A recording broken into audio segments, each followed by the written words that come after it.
ঈদের আগে 1 মিনিট এই আমল আর এই সূরা ইখলাসের ওজিফা করলে চারিদিক থেকে সুখবর আসবে। অল্প দিনেই ধনী হয়ে যাবেন, জীবন থেকে দারিদ্রতা দূর হবে। প্রিয় ভাই, আমি একটি হাদিস থেকে আপনাদেরকে বলবো যে মহানবী সাল্লাল্লাহু আলাইহি ওয়াসাল্লামের কাছে একবার এক সাহাবী এসে বললেন, হে আল্লাহ রসুল সাল্লাল্লাহু আলাইহি ওয়াসাল্লাম, আমি সূরা ইখলাসকে ভালোবাসি। তখন আল্লাহ রসুল সাল্লাল্লাহু আলাইহি সাল্লাম বললেন, এ ভালোবাসা তোমাকে জান্নাতে প্রবেশ করাবে।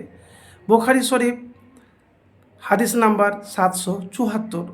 আর এক হাদিসে আছে, একবার আল্লাহ রসুল সাল্লাল্লাহু আলাইহি ওয়াসাল্লাম সাহাবীদেরকে একদল সৈনিককে যুদ্ধে পাঠান। তাদের একজনকে সেনাপতি নিযুক্ত করেন।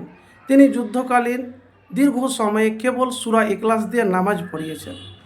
যুদ্ধে থেকে ফেরার পর সৈন্যরা মহানবী সাল্লাল্লাহু আলাইহি ওয়াসাল্লামকে সে ব্যাপারে অবহিত করলেন। তখন নবী করিম সাল্লাল্লাহু আলাইহি ওয়াসাল্লাম তাদেরকে বললেন, তোমরা তাকে জিজ্ঞেস করো কেন সে এরূপ করেছে।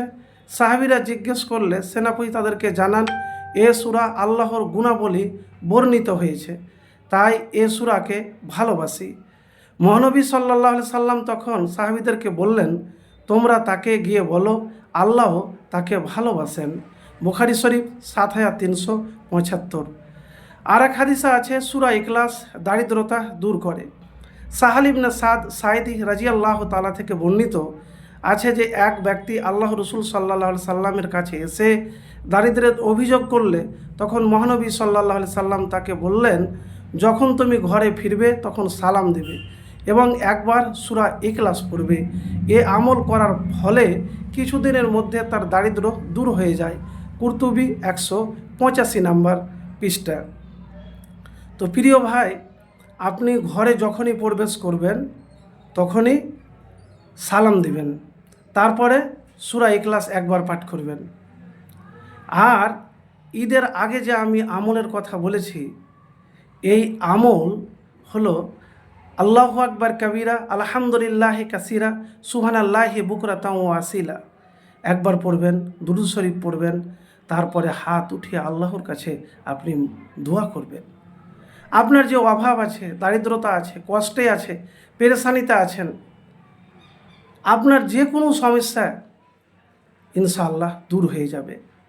ঈদের আগে মানে রাত্রিও হতে পারে, ঈদ পড়তে যাওয়ার আগেও করতে পারেন। এই আমল একবার করে দেখুন। আর যে সূরা ইখলাসের কথা আপনাকে বললাম, নিয়মিত যখনই ঘরে আপনি প্রবেশ করবেন সালাম দেবেন আর একবার সূরা ইখলাস পবিত্র অবস্থায় পাঠ করবেন।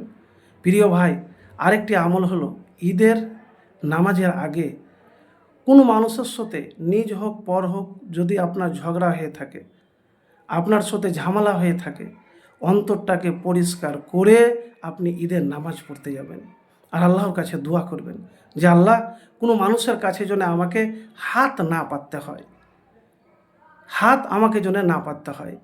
তো প্রিয় ভাই, একবার আল্লাহর কাছে চেয়ে তো দেখেন, হতে পারে যদি আপনার দোয়া আমল কবুল হয়ে যায় তাহলে ইনশাআল্লাহ আপনার অভাব জীবন থেকে দূর হয়ে যাবে। আপনি বিপদের মধ্যে খুব আছেন, খুব খারাপ সংবাদ পাচ্ছেন, কোনো কাজে আপনার সফলতা আসছে না, আপনি আল্লাহর কাছে চান, আল্লাহ আপনাকে নিরাশ করবে না। তবে তার আগে মুত্তাকি পরহেজগার হতে হবে আর পারতপক্ষে দান করবেন। যদি দান করতে নাও পারেন, আপনার যদি সেরকম অবস্থা না থাকে, তাহলে ভালো কথা বলবেন, মানুষের উপকার করবেন। আর অপর মুসলমানের জন্য আপনি ভালো দোয়া, যে দোয়া করবেন ফেরেশতারাও আপনার জন্য সেই দোয়া করবে। তো এই আমল একবার করে দেখুন, ইনশাআল্লাহ চারিদিক থেকে সুখবর আসবে।